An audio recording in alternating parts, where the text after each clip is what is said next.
What's up? It's your self-proclaimed cinema shogun here. And as soon as more information started to trickle out about how the Oxford High School handled this whole Ethan Crumbley situation, I think it became obvious to a lot of us that it was only a matter of time before the lawsuits started flying out, because the high school handled this so terribly.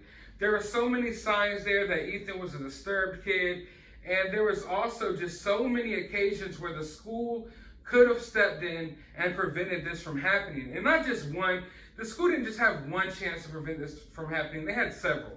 You know, there were several occasions where Ethan was doing some pretty disturbing stuff in the classroom. They're aware of a whole countdown on his Instagram where he was counting down the days until this event took place. There was obvious threats, you know, on his various social media posts. There was drawings. There was a school meeting literally hours before the situation took place. And it was just obvious to me that the school totally dropped the ball in every step of the way.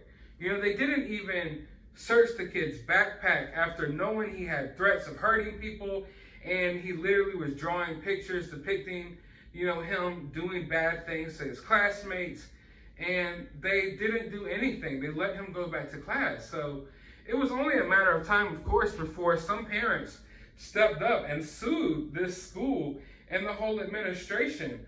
But I want to take a look at some little details that came out today, because there's actually two lawsuits going on right now from parents of two of the survivors, and they're toppling over $100 million. Let's take a quick look at this. Now, twin lawsuits taken by the parents of two survivors are one of the earliest legal bids against the Michigan high school, where a November 30th incident took the lives of 4 students and left others injured.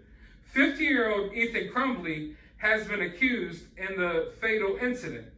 Plaintiffs Jeffrey Franz and Brandy Franz are suing the school district on behalf of their daughters Riley and Bella, who are 12th and 9th grade students. Riley was hit in the neck standing right next to her sister Bella. Ethan Crumbley allegedly made threats on social media before the incident. On the eve of the incident, the sophomore reportedly tweeted a threat to his fellow students, writing, "Now I am become death, the destroyer of worlds. See you tomorrow, Oxford." However, this was the last of several concerning threats and social media posts, according to the lawsuits. Parents had voiced concerns before the Oxford school incident. Around November 16th, the school was aware of several complaints made by parents who were concerned about threatening social media posts. On that date, in an email to parents, Principal Stephen Wolf wrote, "I know I'm being redundant here, but there is absolutely no threat at all at the school. Large assumptions were made from a few social media posts, then the assumptions evolved into exaggerated rumors," according to the lawsuit.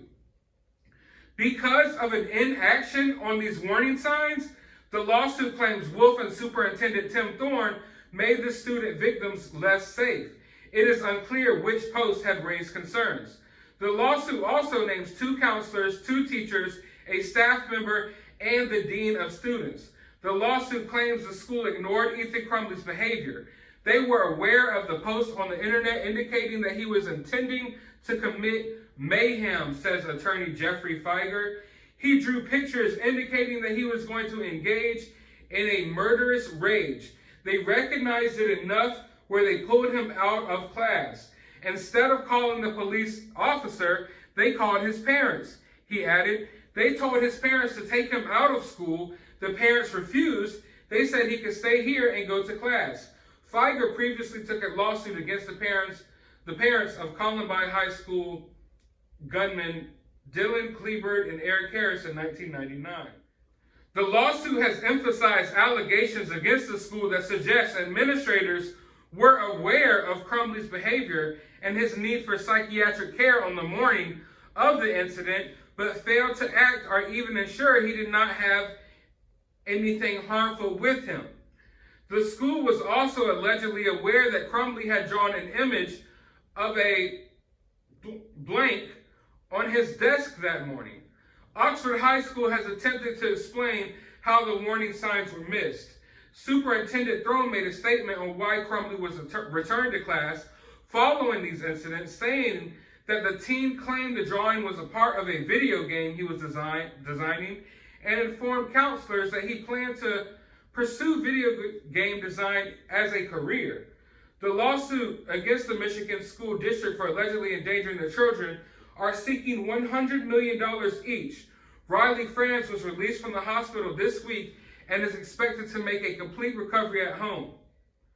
Well, that was kind of a lot to unpack there, but I totally agree with what the parents were saying, and I totally agree with them suing the school because the school had every opportunity to stop this. You know, if the signs weren't there and Ethan wasn't clearly showing that he was about to carry out something like this, if there wasn't a meeting that morning, if there wasn't drawings, if there wasn't just repeated incidents, if there wasn't these threats on social media, then I wouldn't blame the school and I wouldn't want to hold the school at all accountable for this tragedy.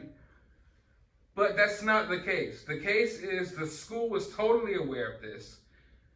And it's not like they were just became aware of it that morning. They're aware of it days prior, weeks prior. There was a countdown. There were so many threats.